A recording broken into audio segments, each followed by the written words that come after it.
Ladies and gentlemen, good afternoon. I'm sure there will be more people arriving in a few moments, but welcome to this first visit of Mataji to the University of Sydney. In fact, this is my old university myself, so it's somewhat a sentimental journey for me. But I've come a long way since then. I've realised how limited the mind can be. In fact, it can be a big delusion at first, and a certain amount of intellect can give wisdom because it helps us with understanding, and of course wisdom is a great asset. But when we come to the point of understanding that our intellect is in fact a dead end, that it's limited in the human sense of brain cells and structures within our own human physiology and perception, we turn to something else in our seeking, in our quest for evolution. And this turn has to be made from within. We find that the satisfaction from the more primitive needs of society, and then through the whole range of power and money and things, increasingly has less and less of an appeal, and as that awareness comes upon us, our seeking turns elsewhere, and it comes from within. So when we get to this point, the seeking of the beyond takes place. And this beyond, we're all exploring, every one of us, the seekers. I myself was one such person who, having reached a certain level in my own success, so-called, became totally dissatisfied with the limitation of that success and wanted something else. And so I started, first of all, using my intellect, my reasoning, my rationalization, to find that something beyond, be it, as I thought then, the cosmos, God, or whatever eloquent definition I might have given divinity. And I turned to books, I turned to all sorts of writings, both in terms of the scriptures, in terms of visits to holy places, in terms of scholarly studies on religion and comparative religion. And of course, this just makes your head go round and round, and you don't seem to be much further ahead than you were in the first place, and in fact, quite often much more confused. And in so doing, I did not feel satisfied. And then, when I became involved with a new profession that I turned to after my training originally in economics at this university, when I turned to the field of natural medicine, it was then that I started the quest still further, because I could see human beings in a physical and emotional condition which could be partially corrected by the standards and the norms which even something as advanced as natural medicine, I say advanced advisedly, as advanced as natural medicine, could not really solve the problem. It gave often a temporary solution. It gave often a solution to the physical body or to the emotional problems of a particular patient, but many times those patients came back and back and back with the same old problem, the same body disorder, the same mental stirrings and worries and anxieties that gave them tensions in the body that led to organic dysfunctions and breakdowns of various kinds. And I was solving them, but solving them in a very limited way. And they themselves started asking me, isn't there something else? Isn't there some other answer than just simply a herbal remedy, or acupuncture, or chiropractic, or these other forms of treatment which I at that stage was able to meter out? So still I studied, and I then went to the books written by the modern masters, so-called, of spirituality, the gurus. I went to their various meetings, I went to their weekend intensives. I did that whole round, which I'm sure most of you have done. And still, I wasn't satisfied. In fact, I felt more confused. And the crux of the matter came when I began to see my own patients after 2 years of practice. I began to see my own patients returning from their spiritual pilgrimages to America and particularly to Britain, to India, coming back from that experience in a worsened condition, physically, emotionally, and what I perceived as spiritually as well. They were in a worsened condition, and I wondered why, because all the books said, you have to go to a guru to get your enlightenment, you have to practice this discipline, that discipline, you have to understand the mental setup of the various things, for example, like the masters on the rays and all this stuff, which gave us a thorough bamboozling. But anyway, I decided to take myself to India to find out for myself why these people were coming back in a worse state than when they went, because these people were genuine seekers. I was a seeker, so I wanted to find out. I was one of them. So I went to the gurus. I did the whole trip. I visited so many of these places of spirituality.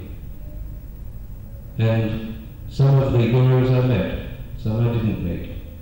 But the whole atmosphere there intrinsically gave me a feeling within of absolute rejection and revulsion. I saw people who, when I arrived at one place, one ashram, where it's written one can gain enlightenment at that ashram. And the fellow who met me, a Swami, was sitting there in a completely uncontrollable state of saying, I will get to God in 10 years, this sort of thing. And it was just too much. And he was leaping around the place. And I thought, oh well, I'll take it at its face value, but I didn't like it. So I went around a number of these places, and finally I came to the totally disillusioning conclusion that, well, certainly India is not the place where I can find very much at all. Because I liked India, but I didn't like these places. But that's not all. There were other places in America, in California, in Britain. They're all over the place now. As Mataji says, there is a guru circus, a shop, has been set up in hundreds of places where one can gain so-called enlightenment. This is a danger because we the seekers often don't have the wisdom to discriminate because of one thing. Our own subtle instrument, our own inner being is not yet awakened to the awareness of what is positive vibration, what is good knowledge, what is pure and what is impure. And so in desperation at this point, and with only the discrimination that I was able to exercise within me at that time, I finally telephoned to somebody using a telephone number that was given to me some time ago, and with one of those rather poetic situations where somebody simply gave that telephone number to me and said, if ever you go to India, this person is the most important spiritual being on the earth today. I discarded that information when he gave me the telephone number, but I did have it in my diary, and I did make that telephone call, and the person who answered is sitting right here. So it gives me great pleasure to introduce to you Mataji Nemaradevi. Mataji is the most important spiritual personality in the world today, without a doubt. She's been acclaimed on national television last night. She'll be appearing on national television around Australia later this week. All the newspapers have heralded her, which seems surprising because, as you know, as students in this university, it's very difficult to break through the conventional media with all the cynicism and the power politics that lie behind the conventional media. But her simplicity and her charm and her love for humanity and her recognition of that quality that lies deep within every Australian, that simple innocence that is still preserved within each one of us, has to be exploited. And the media has seen this. And the media is bringing people in their hundreds and probably thousands to her meetings. She's here to teach, but she's here she's here particularly to offer you a real experience. And that experience is something that actually happens. It's already happened to over 1,000 people in a short space of 24 hours. It's probably happened to millions of people in the sense that her photograph has appeared in the newspapers and her face has appeared on television. It's quite remarkable because Mataji has a very special quality of emitting vibrations which have a coefficient such that it awakens the latent consciousness that lies within us, lifetime after lifetime. And when that awakened consciousness, known as Kundalini, rises and pierces each of the chakras of our subtle instrument, it finally reaches the last chakra, which is at this point, and gives us what is the true baptism, or the second birth, or as it is called, self-realization. But this is not a theory, this is actually a happening, and at the end of this program Mother will give you this experience. So during the time of this lecture, simply be like a scientist, be open-minded, try to still your thoughts, because this has been my biggest problem, so I can sympathize with the problems. One constantly allows the thought mechanism and the ego to intrude and say, how can this be? What right has she got to offer something so great? How, after all these years of my searching and my thrashing around, can somebody give it to me so simply? You see, when you give somebody a gift, and it's given in love and simplicity, it's almost more difficult to accept than if you had to pay a vast sum of money for it, and you had to do some absolutely incredible rigor in order to achieve it. So be open-minded. I suggest that in order to begin to perceive these vibrations, you just allow your hands to relax on your lap in this position, and if you've got sandals on or something like that, just slip them off so that you earth yourself to the floor in that simple way. It's not necessary, but it just helps. And as I said, as this is an actualization of something, the increased perception of what's going to happen should be taken to the maximum advantage. So you'll begin to feel something, and then Mataji will put her chakras into action at the end of the program and allow this vibration to pass from her to you. And it's simply passing with love, because we have to take that next step in our evolution. Humankind has reached the point where we have to move that extra step from being simply human beings into the new dimension, the new role of spiritual human beings. This is what she's here to offer, and it gives me, again, great pleasure, Mother, to welcome you and to introduce you to this audience at Sydney University.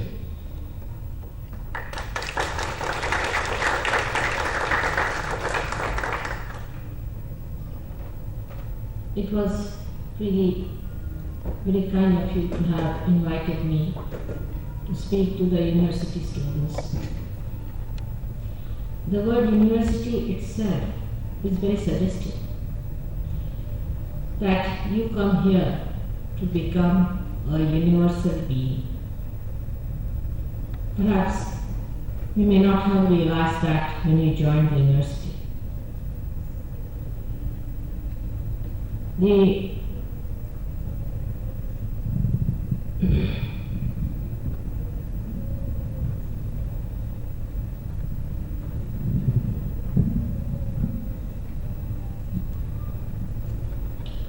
Many must have been to this university before and must have gone out of it. They might have been somewhere doing something. But if we ask them, what have you gained through university education? They can tell you that because of university education they have been able to get this job, or maybe this special position in the politics, maybe that they have gained a lot of money out of business. Also they may say that they have got knowledge. It's a fact that they have got all these things through this university, but not that they have become universal being. That is the need of the day, that you have to become a universal being. And whatever is universal is now being analyzed.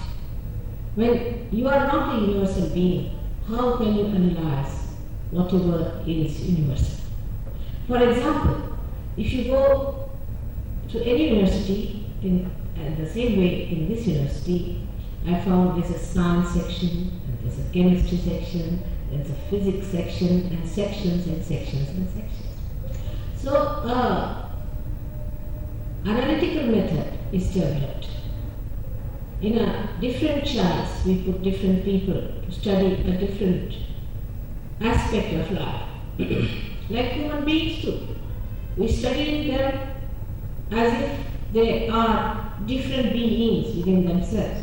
Like we may have a doctor for 1 year and another for the other year. It's so much specialization that to get the whole of your body treated, you may have to go to 100 doctors and end up with you, or maybe some sort of complete exhaustion of your money and energy.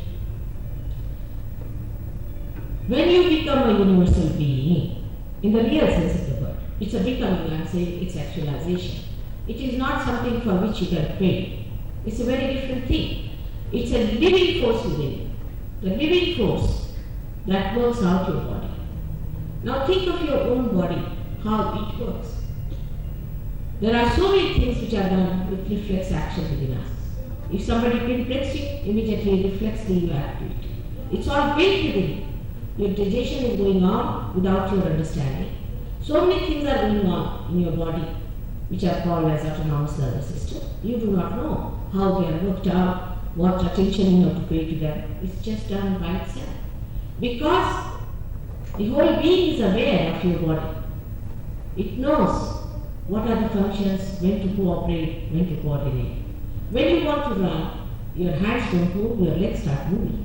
When you want to fetch something, your hands are stretched out. So the being within us knows that when we have to work out something, it has to be a synthesis and not the antithesis. It's the synthesis which is going to help us. And this is the basic problem with our knowledge. We have to work it out in a synthetic way, so that synthetic now means, of course, it's artificial. It's something so funny, sometimes I find that there's a synthetic material means it is artificial. Actually, the synthesis of the being can only be achieved by finding out our absolute. If your absolute is not available, then you are relative. You are moving relatively. Your body is moving relatively if there is no absolute. But there has to be something absolute that works out this synthesis within your body without your knowledge. And they call it as autonomous nervous system. Now that is the honesty of human beings, that they call it by names when they don't know how to explain it. Because they do not know how to explain, they'll say it is gravity. They don't know how to explain what works out, they say autonomous. But what is auto? Who is the auto? They don't ask such questions that why the human beings have become human beings from amoeba. What is the purpose? Why are we here on this earth? These questions are shut off also, because to be honest is their job. And honesty can be a very relative terminology if you do not have the absolute within your hands. For example, whatever you see is honest, whatever you don't see is dishonest, is a wrong idea. Whatever you say is honest up to that point, up to that awareness, up to that limit of your awareness where you see human beings as they are. But there is something beyond which you discover. Even the science has hypotheses. They have got their laws, then they refute it. Now Newton's law has been challenged. Now another theory has come up. You know that Einstein has said that. I don't know how far we have to go in the unknown. He has accepted the theory of unknown. Apart from that, a person like you has said in psychology that there is universal unconscious. He has recognized that. Despite the fact that they were not universal beings, or perhaps they were, according to me they were. They saw the point that there is something beyond which is universal, which is working it out. There's some sort of a coordinating force outside us, which works out this coordination all this way. Nobody can explain why. For example, if you see sulfur dioxide. Sulfur dioxide, if you see under the microscope, you'll find there is an asymmetric vibration.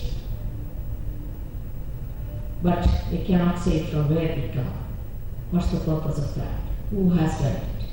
Why they are asymmetric or symmetric, they do not know how. They cannot explain. Only they say this is what we see and this is what. For example, in the darkness, if I see that there is a table, I can call it that it was something like a horse, because I can't see clear. Moreover, then I get hold of only the leg and then the knee, and then I start saying that it was just the hard stuff something. Now imagine the whole thing is very different. When you know a little, it can be much more dangerous than to know not to know. Because you just conceive it as something very honest and you become glued to that idea, and that conception becomes a part and parcel of your being. That's why so many scientists themselves have suffered in that. Whenever they tried to propound what they saw more than the others, they were crucified and they were tortured. You know about all these scientists, the history of it. And now the science of the divine, about which so many people have said and talked. When I was born, my father said the same thing. He said that the people are born on the first floor. They don't know what you see on the 10th floor. That's the problem. That's why they crucified Christ. Why did they crucify Christ? What was the reason? Because of their ego? No, I would say it was stupidity. It was ignorance. There was some sort of a complete blindness that they could not see what he was. And that they crucified him. And he said, it will continue. That's what my father told me, and it's a fact. And then I realized about human beings that they are really very, very blind. They can't see beyond. They conceive through their imagination. The imagination doesn't become reality and reality. You become something else which is reality. Just now whatever you see, whatever you do not know is an illusion. You have to rise to that awareness where reality, which is the truth, which is the absolute, must become one with your awareness. Unless and until that becomes one with you, you will never understand what you are studying, where are you heading to, what you are going to do about it. Now you also do not know by what power within you study, by what power you remember it, and by what power you can improve in your studies. It is a science beyond our awareness. So you have to jump into it. For example, if somebody says that under the skin there are many cells, nobody would have believed if there was no microscope. In the same way, we have to develop a new microscope. You have to accept that we have to develop that. But in our ego, we do not want to. We just do not want it. Now, for example, SahajaYoga has cured cancer. Definitely it has cured cancer of very, very ignorant people. And when they went and told to the doctors that SahajaYoga has cured us, they said, you are not mad.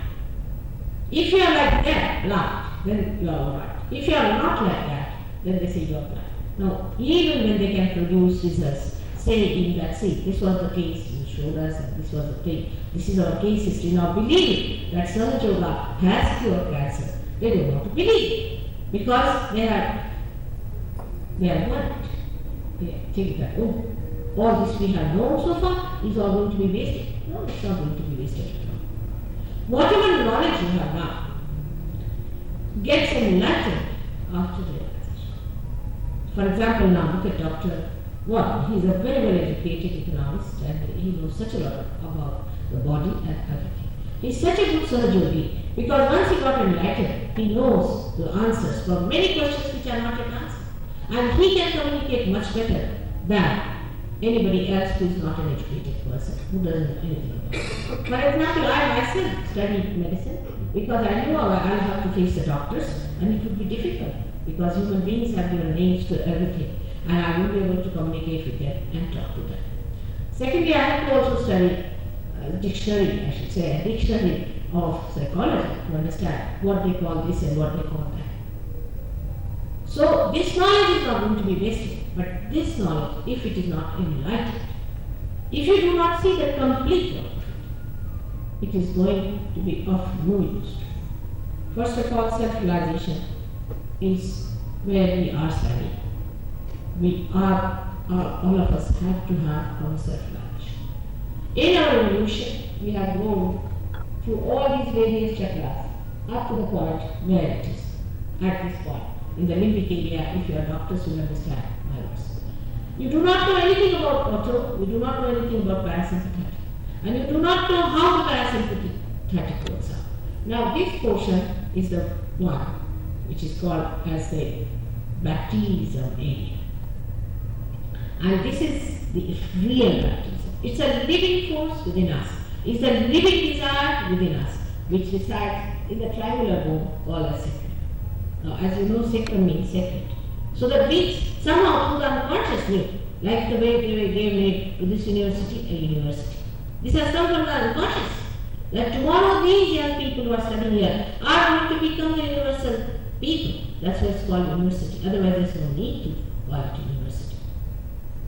And this Kundalini which is there, you see in the triangular bone, is coiled up into 3.5 coils, is the pure desire within us, you. pure desire within you to become the absolute, to become your spirit. It resides there. For ages it resides. For many lives it resides there. It comes back, it comes back. That's your own individual mind. She is the Holy Ghost within you. And when such an authority from divine, not from some theological college or anything, from divine, realized soul like Christ or someone, comes up, he can raise the Buddha. The one who knows the job can do it. And for this, you cannot pay. It's an insult, even to think of money. Money has nothing to do. It's a very simple thing, it's love. How can you pay for love? Whatever love you can pay for is not love. It's just flows. It just acts.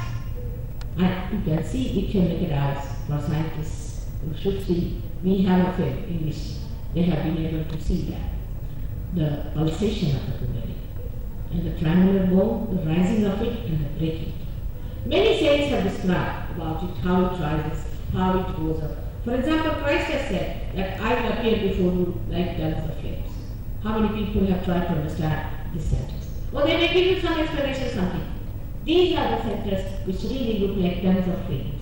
Beautiful, in different colors, in different areas, and they look extremely alive and gentle, and the flame is glowing like that.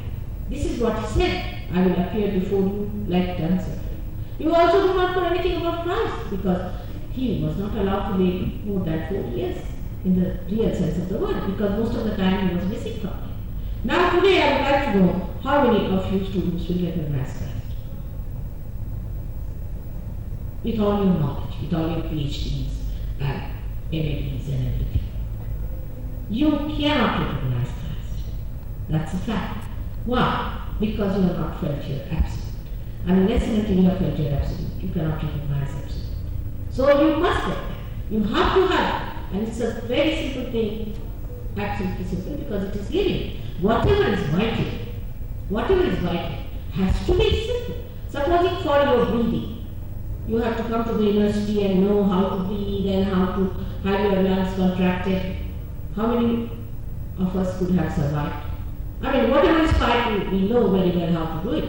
We know how to breathe and we know how to breathe out. We don't have to learn that anywhere. In the same way, this happens without any education, without any learning. But only the educated have a better advantage in these modern times. Because those who have lost in the jungles, you also get lost in the jungles. So you can communicate with them because you have been there. It's a better idea that an educated man talks to an educated man.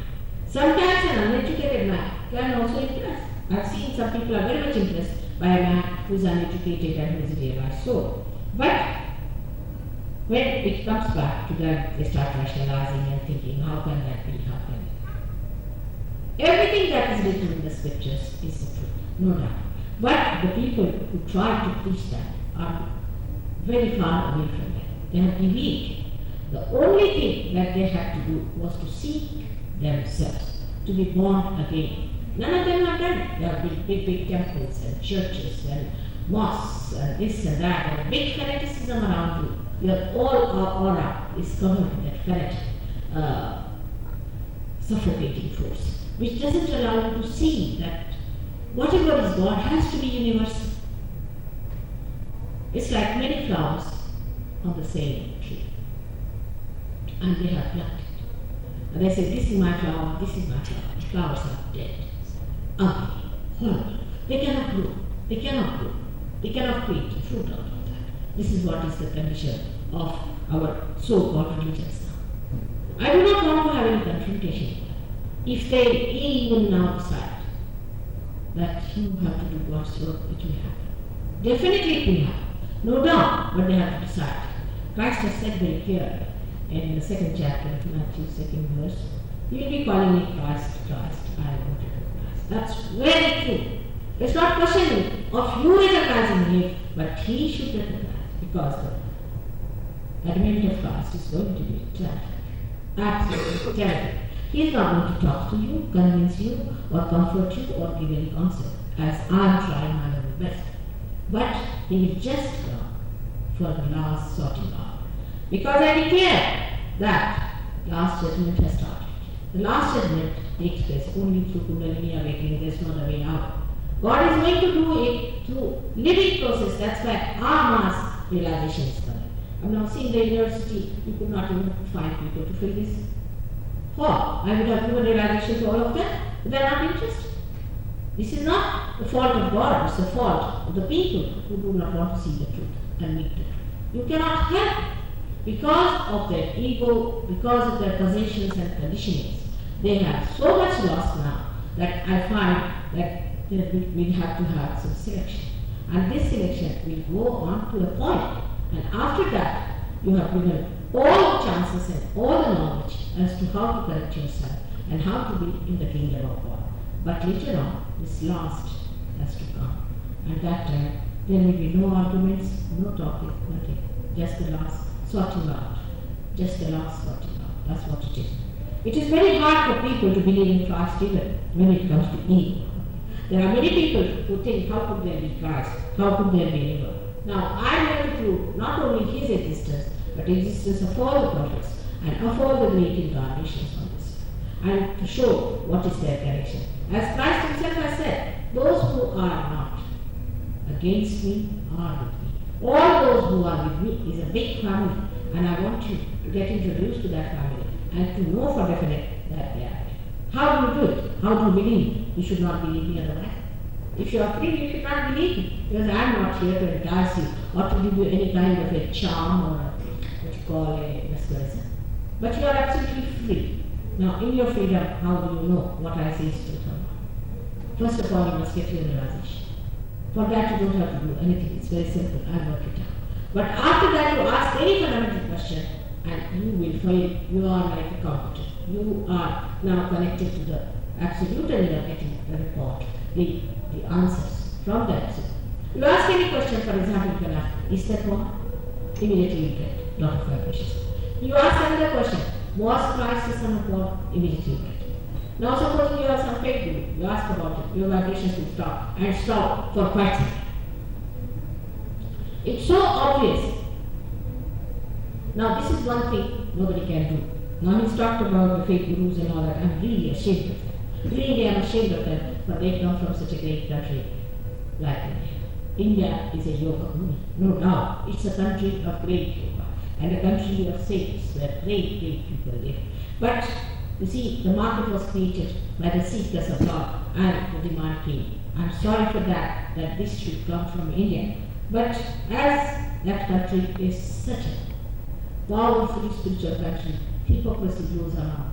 And there is a lot of hypocrisy, not only hypocrisy, but there are thugs, lots of thugs and satanic forces that have come up. In that country, they are born there to kill the spirituality. So if there is some sort of a misunderstanding about these people, I would say it's an understanding. I can quite understand that you suspect me. You should, because I'm in it. You should suspect me. But I have to just tell you that I'm not here to sell anything. Nothing to sell. It's just to give you. Just for you to have it. Nothing to sell.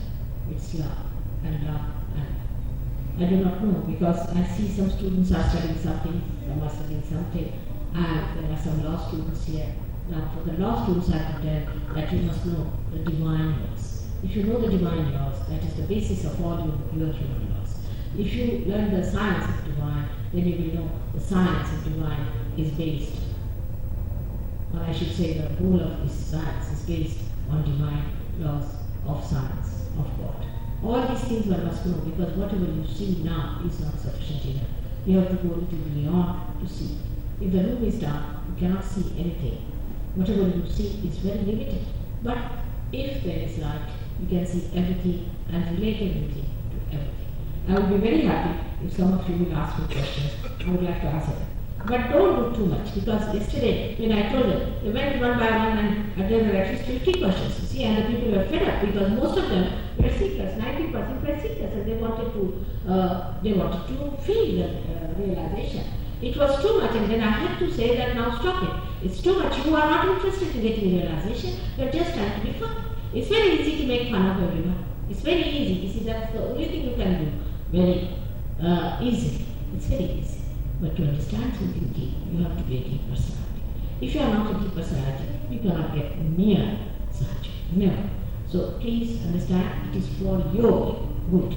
It is for your need. I do not need anything. I have come here because you are seekers. So don't be driven away by frivolous ideas and frivolities. Please try to take it for yourself, and you will see how remarkably you will improve. Only for university students, just as a mother would like to give gastron with a cover of some chocolate, I would like to tell you one nice thing that can happen to you is, we had many students with us who found themselves very difficult with the studies and all that, and they couldn't go ahead. Some of them really broke down, they had problems, nervous problems and things like that. And some of the students were very backward in the class and failing every year, and a big problem for them to compete. But when they got realization, the depression went away, and some of them passed to first. Actually, most of the class first students in Bombay University and also in the minor school examinations that we have, even if you are middle class and all that, they were all SahajaYogis who stood first class first. It's most surprising that these students should shoot up so much, who were just backward in the class. There's a boy who was very backward and they thought he was mentally retarded. They were going to put him in the mentally retarded school because in the school he could not pass for 3 years from the class. So they brought him to me and he got a first class, a very good first class, and now he's doing very well. So you see what happens when your awareness is charmed, when your awareness gets that light, you definitely become relaxed, absolutely relaxed, and you can do much better.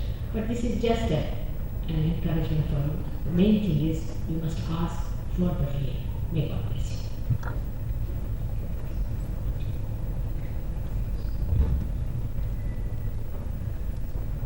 Please ask some questions if you have.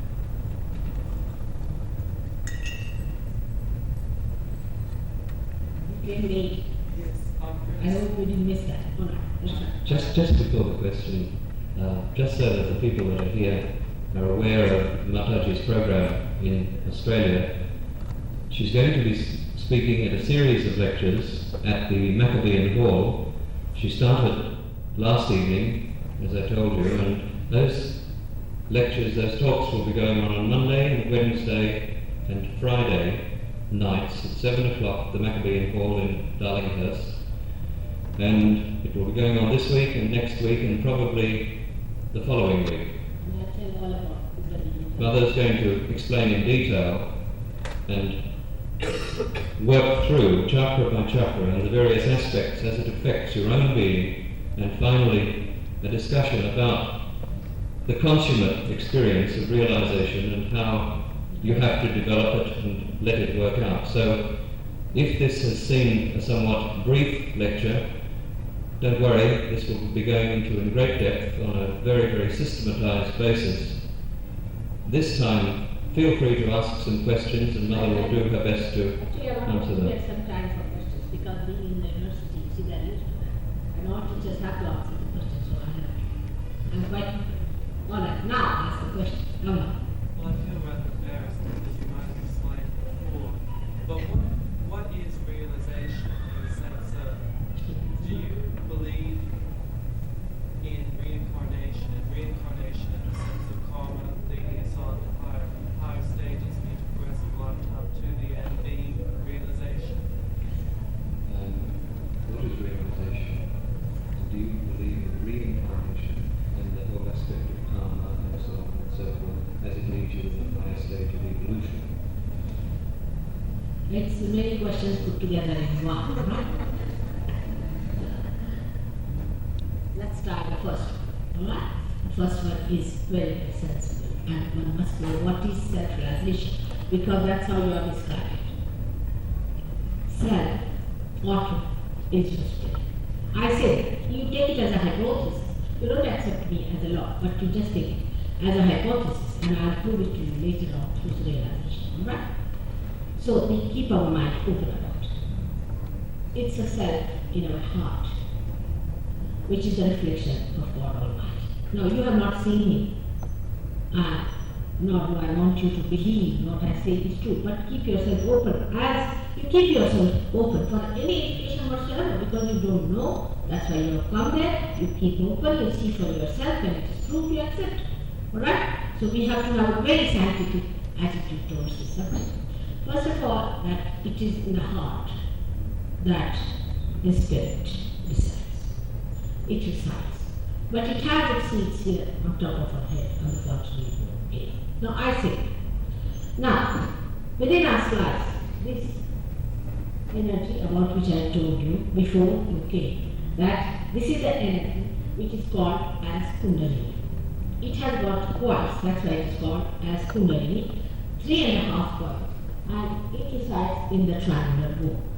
This bone is called as sacrum because it's a sacred bone.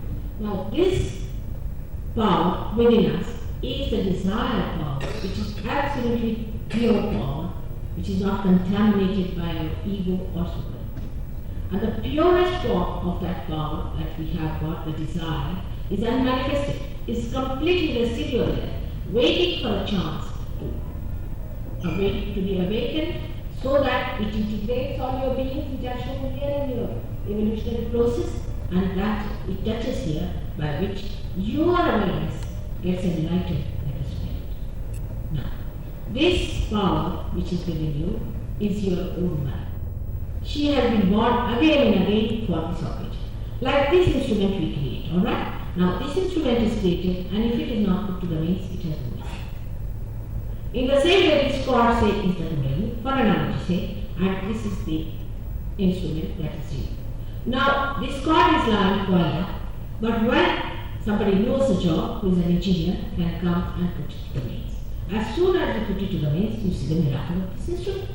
Like if you take a television to a village, they will say, what's this box for? And they will not know. But as soon as you put it there, oh, they'll be amazed. For all this ether is here, and you will know for definite that all these pictures and all this music, of all the things that are created, is here.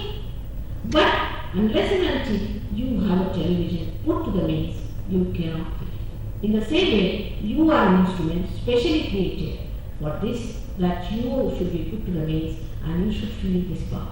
But it's greater than that, because this is a dead thing. It cannot maneuver itself. But you can maneuver the power. And when this spirit enlightens your awareness, you become a realized soul. Your attention becomes realized.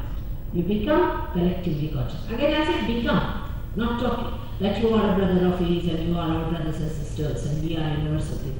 It's not talking, it becomes. What happens to you? You will see here on the house that all the senses that are within you are enlightened. Means you start feeling. You start feeling your own centers and you know what the problem is, and you start feeling the problems of other people. This is what you have said, that you have to become a universal being, though he has not clearly said what it means. So you start, I have to decode all these things. When I have decoded, you can find out what is the problem. Now for example, your problem, I tell you, is that you are a speedy person. Is it truth or not? That's it. And you are catching on this. This is a speedometer, this is the speed. You see, you are very speedy. When you eat, you do something else, you are thinking of something else, you 10 things at a time. And that speedometer has to be put right. Alright? So this is how you can feel it on your fingers and can know what is wrong with what person. You can cure the other person even without telling the person, and you can cure yourself because of collective consciousness. This is what happens to you because the spirit is a universal being. You are in the university, you have to become the universal being. It's so straightforward for me. This is self-realization. Now is it clear to you? Thank you. What else?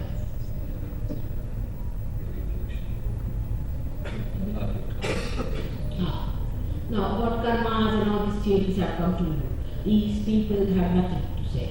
You see, they just start with certain theories, like one guru says that you have to pay for your karmas, you see. And why do you pay the guru's for?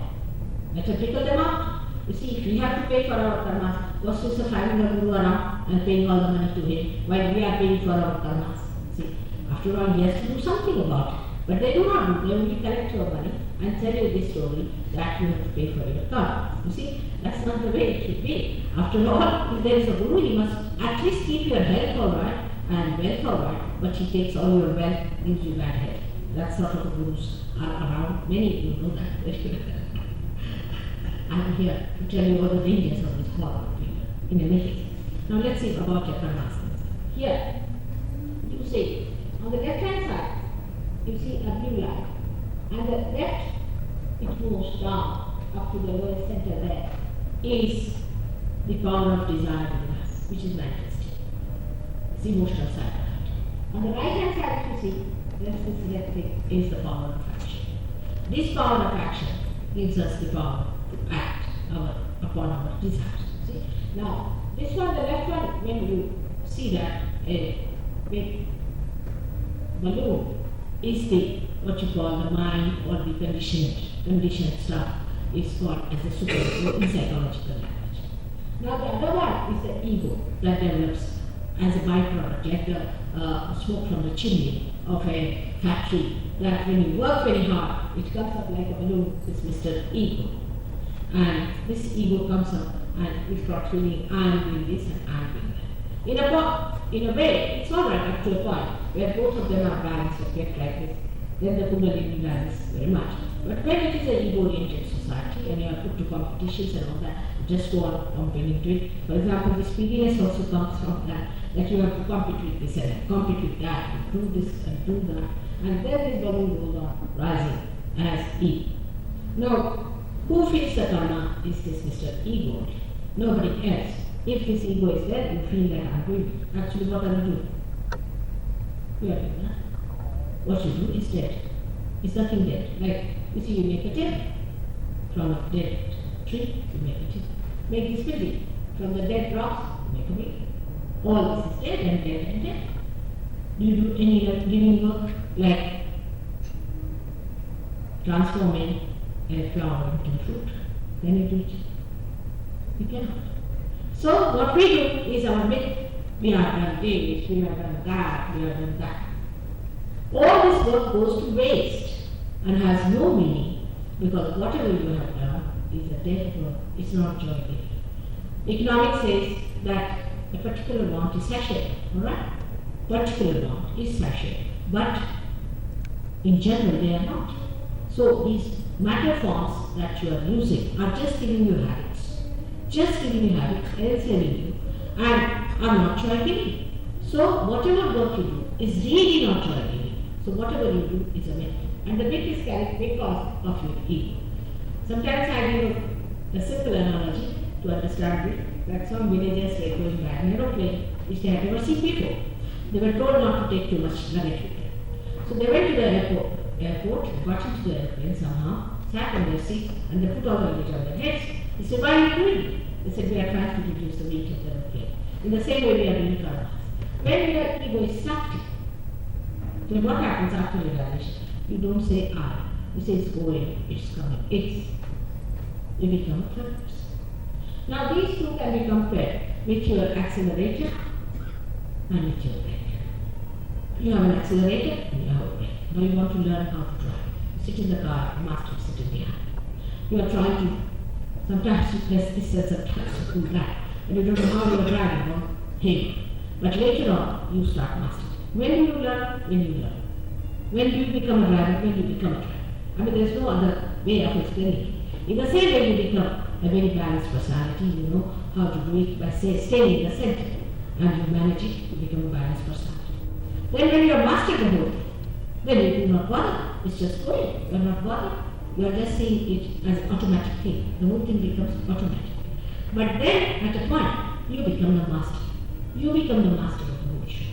And after some time, you get out of the car and you know what's the problem with the car is. It's like that. That's the development takes place. When you become that, you don't think even that you're driving, because you're out of it. You see the thing moving. You see the whole thing moving as a drama, as a play. You just become a witness. And that's the thing that should happen to you after realization. When you become the self, you become the spirit. This body, mind, ego, superego become just spectrum from it. You can say you become a spectator of the show. It's just a show. You see that. You do not, the spectrum comes from the sun, but the sun just sees it, oh, it's there. It doesn't think that it's me, it sees the thing outside. That's what happens to you, and all you got karma so-called pure. It just grows. You become an egoless personality. You see, this is what they'll say, fight your ego.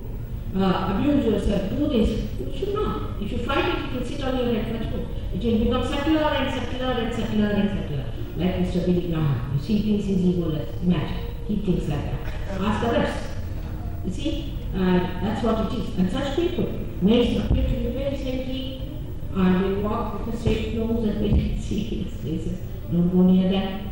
They can be hot. They can just jump on you and can be very, very aggressive. So all these man-made ideas, our own self-certifications is not important. It's the actualization of the experience that you should feel and you should master, should see for yourself. But keep your mind open like a scientist. Thank you. Now what other question? Should I sit down?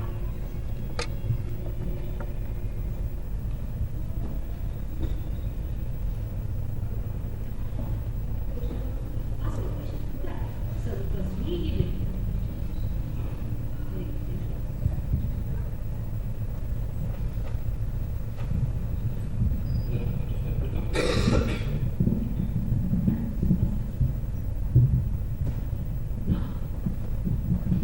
If there is any question, please ask.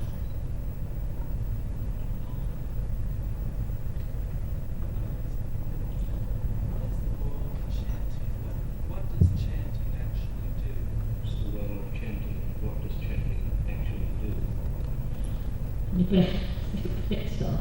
Chanting is another madness. There's no need to chant. It's madness. Can't you see them mad? On the street of Oxford Street, they are standing, chanting like mad, with these artificial things attached here to the glue which falls off. That's a fact.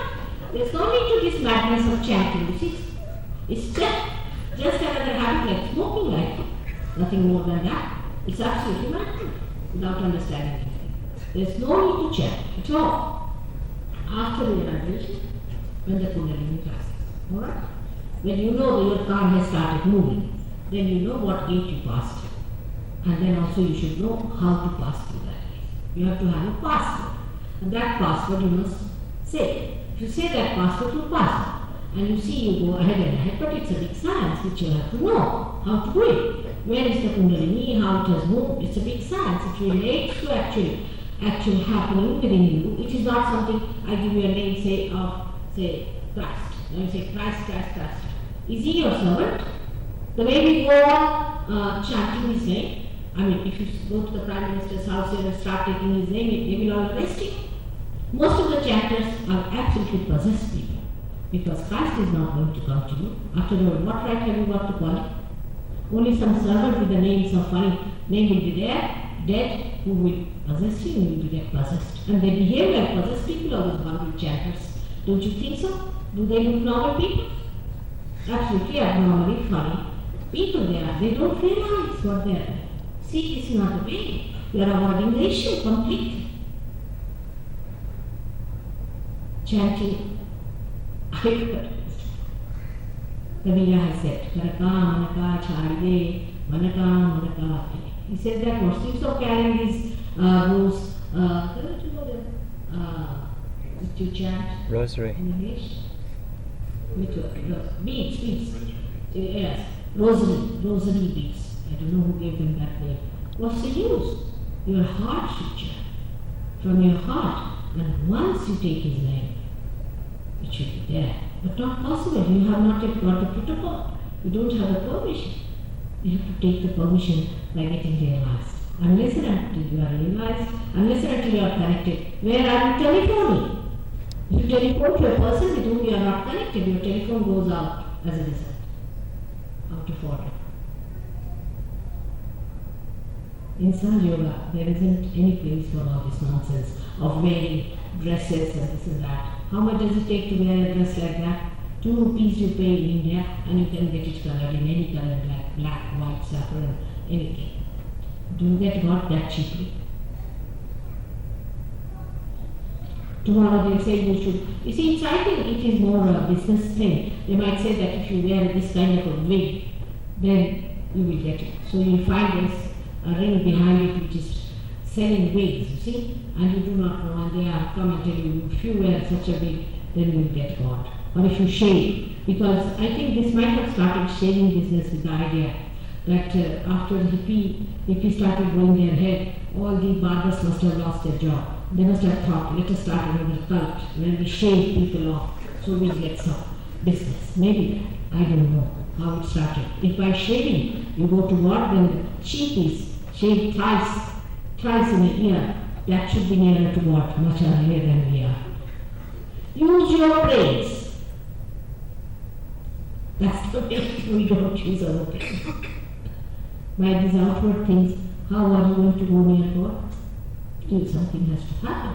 Your attention has to be attracted inside. If I say put your attention inside, now meditate, can you order your attention to do that? You can. That's a fact.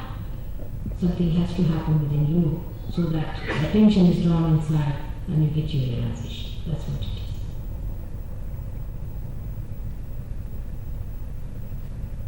Yes. Self-realization when apparently some chakras are blocked or pinched. Did you say can you or Can you? get self-realization when some of your chakras are blocked? In Australia, many therapists do work on chakras. Really? It's a big nonsense that's going on, but we get the idea that All the right. chakras get blocked. No, yes they do. They are blocked because of misunderstandings. But they can be cleared out. They are blocked in many people, but they can be cleared out. Kundalini itself is so sweet, Some people get their awakening out of Kundalini axis. And then I tell them to go home and rest tonight. Next day I find the Kundalini has done the job herself. She has cleared out. It's like a wee little cell at the tip of a root. How it works gradually and goes into the soil. In the same way as Kundalini is your mother. Once she is awakening is needed because if the seed is not awakened, it cannot have that work. So once it is awakened, I've seen even the Kundalini by itself works out. And there are so many methods of SahajaYoga by which we work it out. All of them are to be clear. I have not met anyone so far who had all his chakras clear cut. Not one so. You'll be amazed. SahajaYoga must have given realization, I don't know how many thousands. Not one person who's all chakra, but it's like a flood that comes, it washes. So many people get it, don't worry about it, don't worry, that's my job. But some people are talking of chakras, I know it's happened everywhere. I went to America in 1973, and all these talks of chakras and vibrations have started after that. The reason is so many people brought the tape recorders, they started, and they taped all my lectures and everything. And the people who went with me, they told me all the business. They said, Mother, you should take a patent. You should not allow anybody to publish anything. I said, let it go. Let the people know. When it comes to realization, I have to do it. Let them have it for self. Or she said to have a patent about it. And they themselves have to come to me to know about it.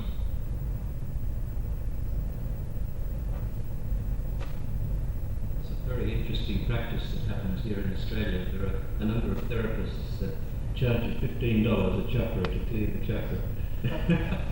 Only $15.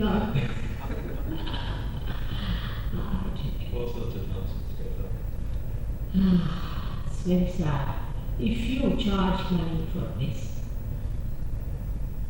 those who charge will be charged much more. Their chakras will be blocked. It's not proper. But they can obviously, they are not realized, so how can you blame them? They are on a gross level, everything means money, you must charge for that. One should get it realized and it's not proper to do it that way. One should know that it's such a pure thing, it's so pure. Is it wrong then for therapists to charge money for supposedly healing people? Is it wrong for a therapist to charge money for healing people? It's absolutely wrong for anybody to heal anyone. Unless and until you are realized and know the whole science. Do you know that this kind of healing, what happens? That you expose yourself to the, what you call it, supernature, the subconscious, we can say the collective subconscious and the collective supraconscious. Such people can catch such horrible things that they can become mad, lunatic, epileptic on one side, and also they can get cancer and other horrible diseases within them, and their deaths will be even worse. You don't know, it's very dangerous to do study on this. Psychologists had bad problems. You know, Freud died of cancer. It can be very dangerous to play about like this without knowing. Even psychology itself is such a child science. Psychologists who play with the mind of others do not know that they are putting their hands into the lion's den, and maybe they are caught. They don't know anything. Psychologists have a very big problem. On the left Swadhisthana, if you see in the book, it's written, left Swadhisthana is the one that gets caught, and it's a very dangerous thing. They do not know that, because the whole knowledge is there, not there. No? I do not blame them, but they have to take the blame because they suffer.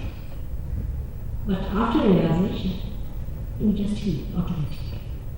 But this is not a healing center. I must say, I'm not a healer or anything. It's a byproduct. If you get realization, you just get it. That's all. But I'm not here sitting down to heal people. Those who are willing to get enlightened must be healed. What's the use of healing others? What's the use?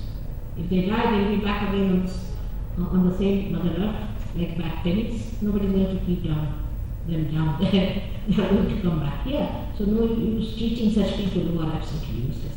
Imagine Hitler coming to me for realization. Can I give him realization? I cannot. And I should not. It won't work out with me. So we always meant those lights which will work out, is it? We won't meant some sort of a lamp which is good for nothing, which cannot hold any oil in it, which cannot give any light. We just throw them as gems. So these people are gems only. But I don't say that you should not have compassion. You should just say that they must have wisdom to think of God. To think of God. Even great alcoholics in London have been cured because they had that pure desire within them. So many of these drug addicts have been cured absolutely because they were real seekers. They're seekers. So you see, you cannot judge them. You never judge them. Only through Kundalini you can judge them. That what is their situation and how are they? How far you must pay attention to them. Whether you see they look so miserable, the worse they are, they look very miserable. But are they alright for our attention or not? That we have to decide when we get our self-esteem ourselves. There are some people for whom we have to work very hard, but some people really do not deserve it. They have to be born again, like absolutely broken child. They have to be put back into the machine to come back. Something like that they are. So if somebody dies, there's nothing wrong. Nobody dies actually. Nobody dies. They just go to renovate themselves and come back. Sometimes you meet people who are renovated. There's wisdom about that also.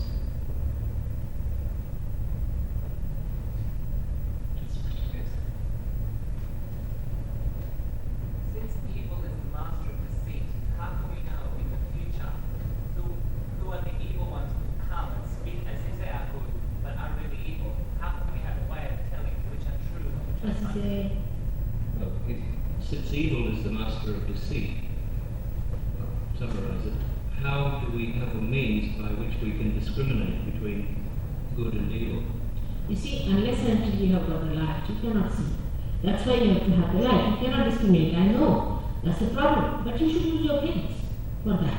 We can use your brains to begin with. You can reach certain conclusions about a person.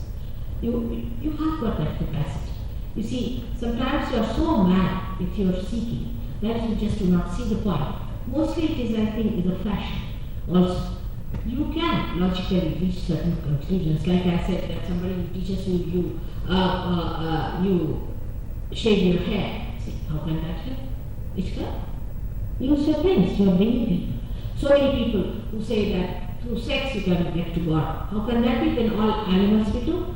Most of the animals are doing nothing but self-realization perhaps. You see, it's logical. You should reach that point. So many of my disciples, I must say, are such scholars and such really such sensible boys that they reach that conclusion that no, it cannot be outside. It has to be something inside, something in awareness, something dynamic has to happen. It will work out. But these evil people have a circus around them. They talk big. They also use other people. You see, they may use some sort of big author on self-realization and say that this is my knowledge. They do it. But you should see there also their personal life. You see, some of the people who lead their personal life. For example, there are some gurus who have made lots of money and they live on other people's money. Parasites. How can parasites be realized souls? When Christ was the son of a carpenter, he lived like that. When Rama was a king, he lived like a king. When he was in a jungle, he lived like that. They are not bothered about your money or anything. They will never use you and exploit you. This is something very, very simple one should know. And there are some other things also. They are cunning, no doubt. They are very cunning, as I said. And you are too simple because of your seeking. You are becoming even simpler people and naive. I know. But you just logically use it. And it doesn't matter wherever you have been once you come to surgery. So, I know all the permutations, combinations of all these evil people. I've seen all of them through and through. I know them very well. Don't you worry. We can work it out. Normally, of course, in the beginning, we didn't allow anybody going to any guru to come to surgery in the beginning. It was very difficult. But later on, now it's all right, open to all. First we have to take up few people. Then now it's open to all. Don't you worry. As far as I am concerned, you should understand also many things. That how to make out that I am not true. You see, because I am not asking for anything, first of all. You see, here there is no shock. So, whether I am true or not makes no difference to you. If you want to sit on judgment to me, you should find out, first of all, why I am here. You are for your self-realization, not for giving me anything. So it's better that you see. It's something like entering university. It's absolutely like that. At least in the university you have to pay for your fees, not yet.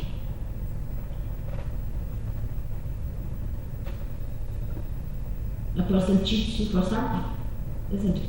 As far as position is concerned, perhaps you know that my husband is very highly placed person.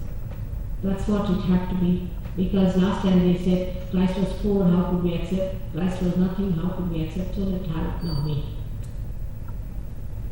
Now you can't do that.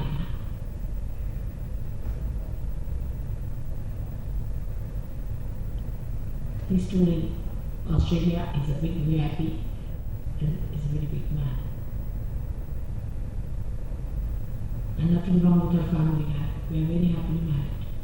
He was here to meet these people. So, when if such a person is doing something, there must be something genuine about it.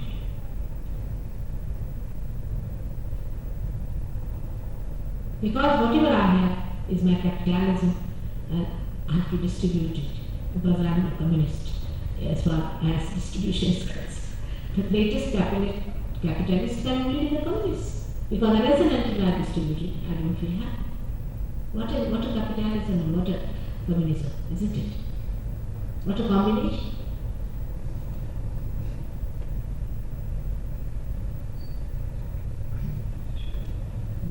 All right. Would you like to have? No. Ask the question, please.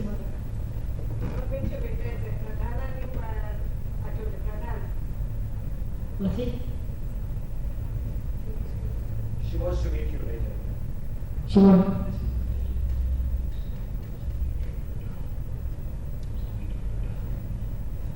BG Pradhan. All right, definitely. I said, oh, you have a mother now? No, Pradhan is related to her. All right, I would love to meet you, definitely. Very nice, very kind of you. Card now, अपना? Card, हाँ?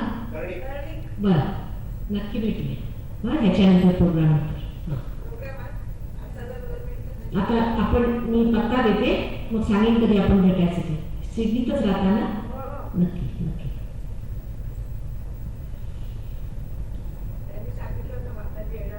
छान. बरं झालं आला. मला वाटलंच की महाराष्ट्रीयन आहेत म्हणून. मी त्यांना म्हटलं की तुम्ही येणार का माताजी बरोबर? नक्की मी बसली. मी सांगते आपल्याला कधी वेळ आहे ह्याचं म्हणजे सगळं माझ्याकडे फिक्स करून ठेवलेलं आहे. मग आपण अवश्य भेटूया. आपलं काय ना? छान. आणि ह्या we speak the same language, you don't mind sometimes. I learned English only in this lifetime, and that too never in the school. You were surprised. Any further questions? Now, just put your hands like this. As I told you, the centers are there. Now, put your both the feet on the ground. If you take out your shoes, it will help. Like this. Just put your feet on the ground. Put your hands.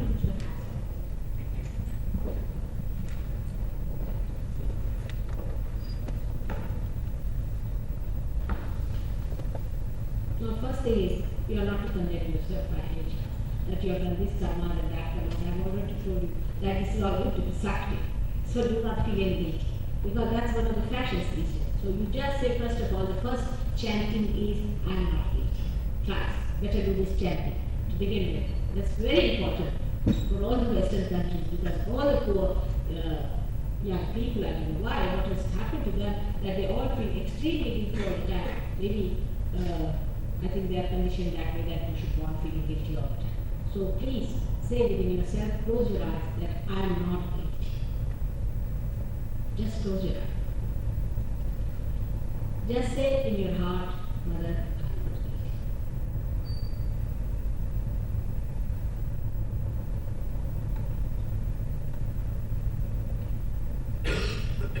That's a center which gets caught up with this kind of a guilt. What guilt can you have? What sins can you commit? Just think of it. It's the ocean of love. God is ocean of forgiveness. What can you commit before him? It's a very speck, a little specks here and there. What does it matter?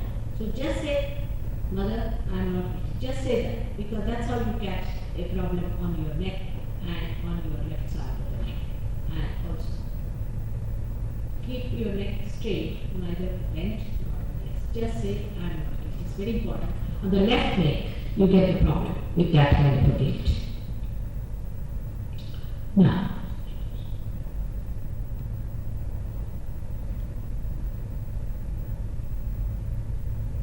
second thing is to forgive others. We waste so much of our energy because we do not forgive others. Because we are playing into the hands of others. When we do not forgive, actually we are troubling ourselves. So just say, I forgive, I forgive, I forgive, I forgive everyone. That helps. Helps when Sadhishana improves with that. Thinking is much less. The higher, the left, the right. Liver they have, higher, little higher, less than liver. Now, put your left hand towards me for a while. Put your right hand on the stomach. On the heart, I'm sorry, on the heart. Left hand towards me and right hand on the heart. Just put it on the heart.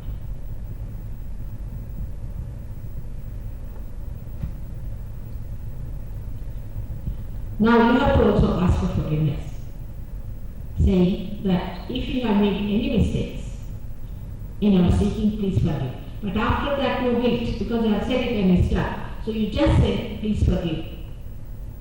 You have to ask forgiveness from God, because you have done some mistakes. Some of you have paid more attention to your physical body, not to your spirit. Little higher.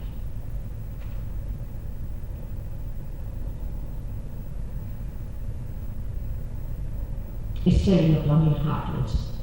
The way you have neglected your heart, the way you have neglected your emotional life, the way you have neglected your spirit, I should say. Now see, put your right hand on the heart and say that, please forgive.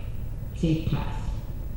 Just ask, but do not develop a guilt, otherwise it goes into, again, left Vishuddhi, which is a high position. Just put it.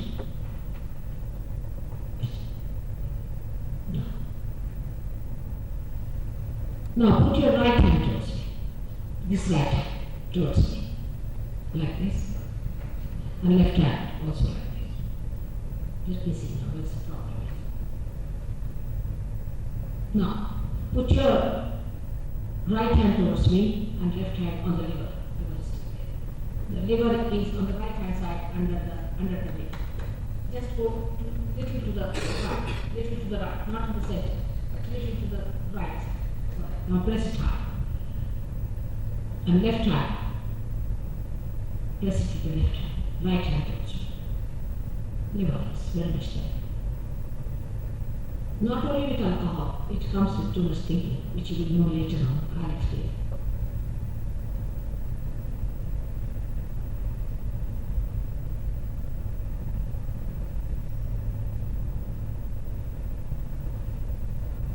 No.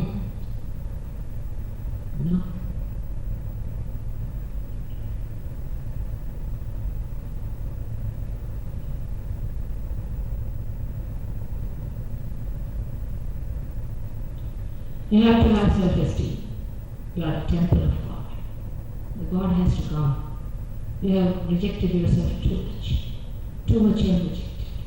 You must have self-esteem and know that you are. You are the chosen ones of God who has created you specially. That you are the seekers of ages. That you have to find the spirit. Do not go into depressions, but know that you have to get it. This is in your own right.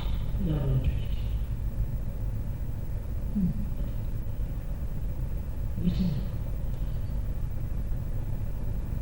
Now, at this stage, you have to ask for realization.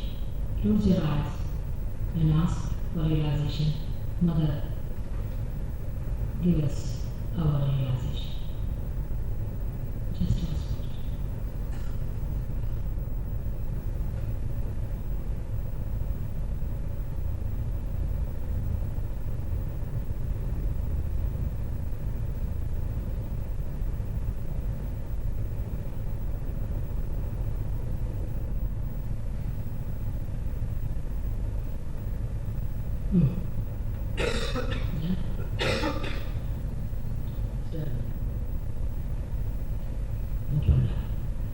Put your both hands towards me now, please. Close your eyes. Ask for realization. You'll see some cool breeze coming into your hands.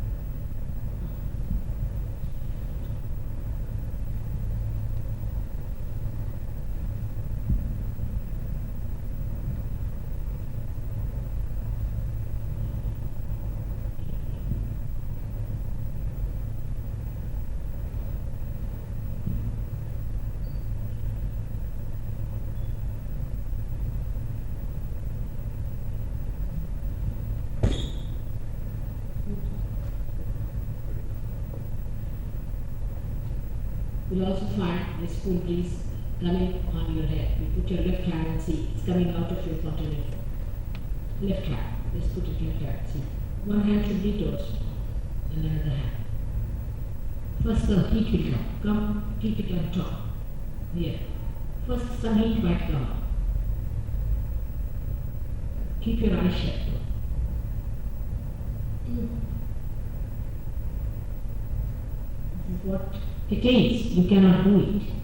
Something that you can do is not the way you can get it. Something that God has to do. And now you can do God's work, the living work of raising the Kundalini. But this is just the beginning of it. You have to know fully about it. You have to master the art. Please put down your hands. Let me see how many of you have felt it. Raise your hands, all those who have felt the cold breeze. Raise them higher. Great. Most of them. Why didn't you get? You didn't get both of you? You are the only two persons. You didn't get. She didn't get either. Alright, we'll see about it. Can you see what's the problem?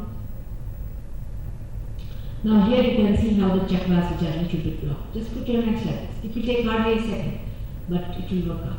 Now see this lady also. Is there any SahajaYogi sitting behind this lady? Can you work it out?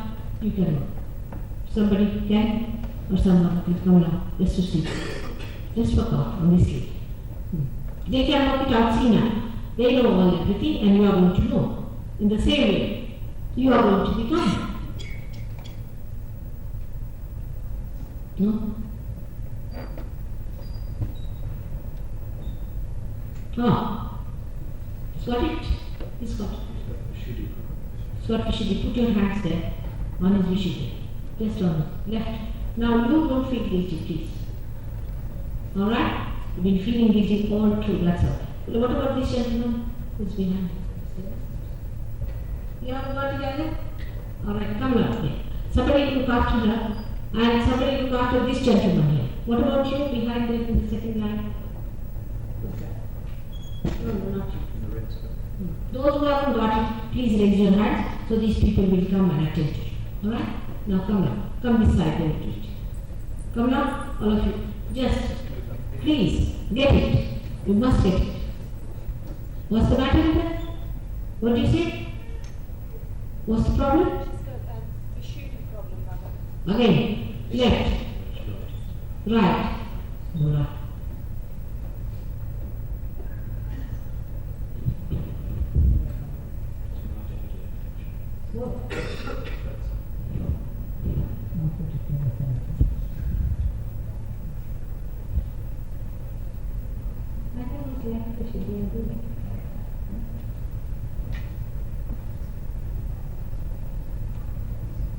Better?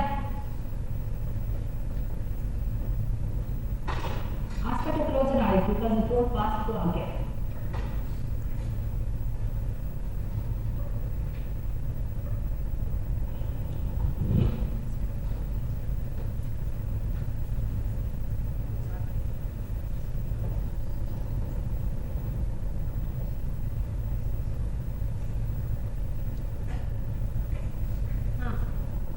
What has she been doing?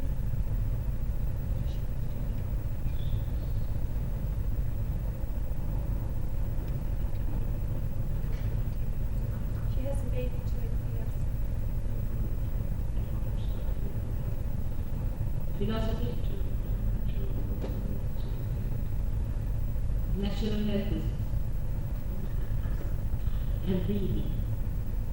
Alright? Yes. Close your eyes. What up on the center, which is showing that.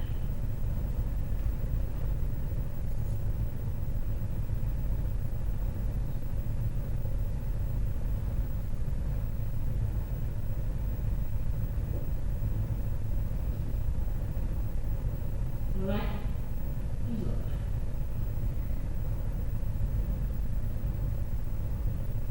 Now she's better. It's on the humps.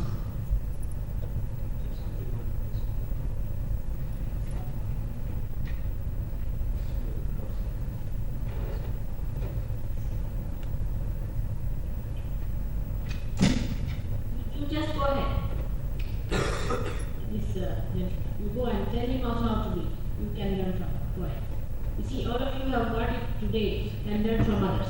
Now, take them and show them how to do it. You see, immediately you start learning. But you have to come. Then I'll explain you how.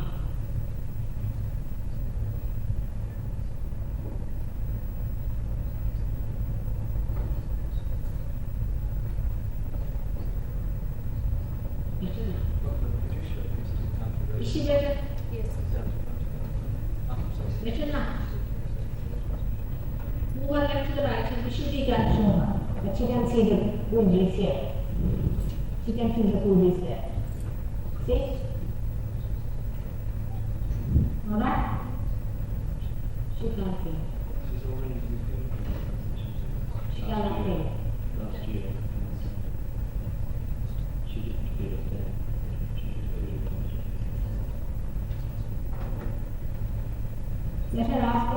It does feel very hot. Let her ask. She has a left pushing here, left arm here. Both the things are there. Let her ask the question. That's it. Are you? Can I ask a question? In her heart, let her ask. And what she is in her heart, she need not ask.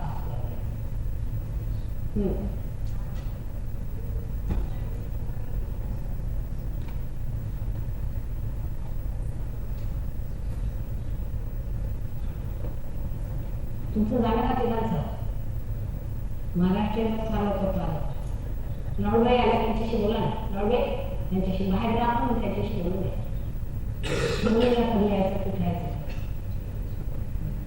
कुठे राहता इथे सिंधीला ना हो मग भेटून द्या त्याच्याशी नवबाई बाहेर बोलून द्या या ना तुम्ही शेवट बोलून द्या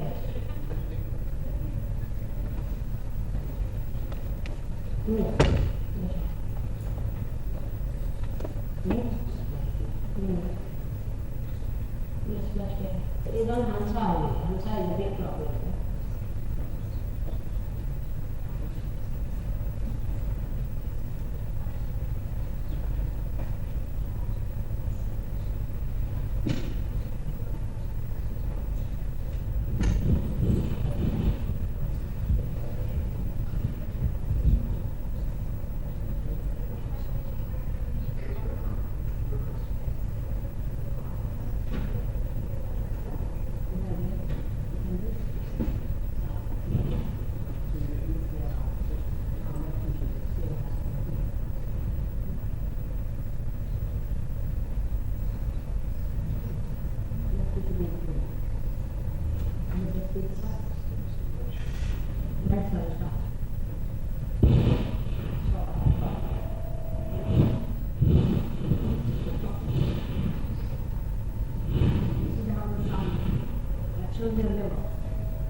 Much better. Is she clear up?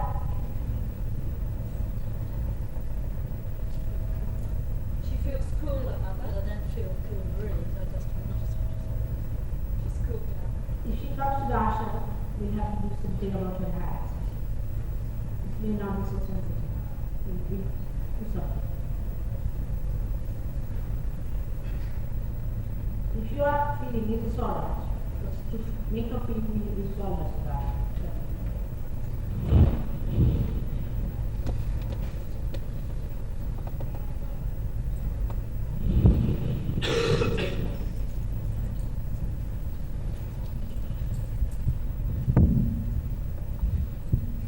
All of you are cordially invited for the program tomorrow evening, and those who have got your address.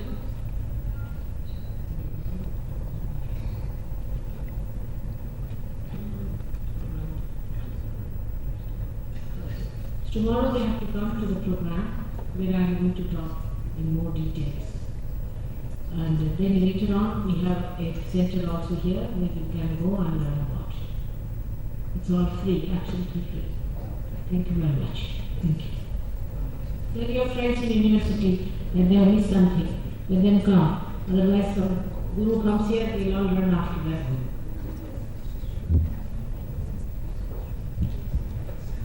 Thank you very much.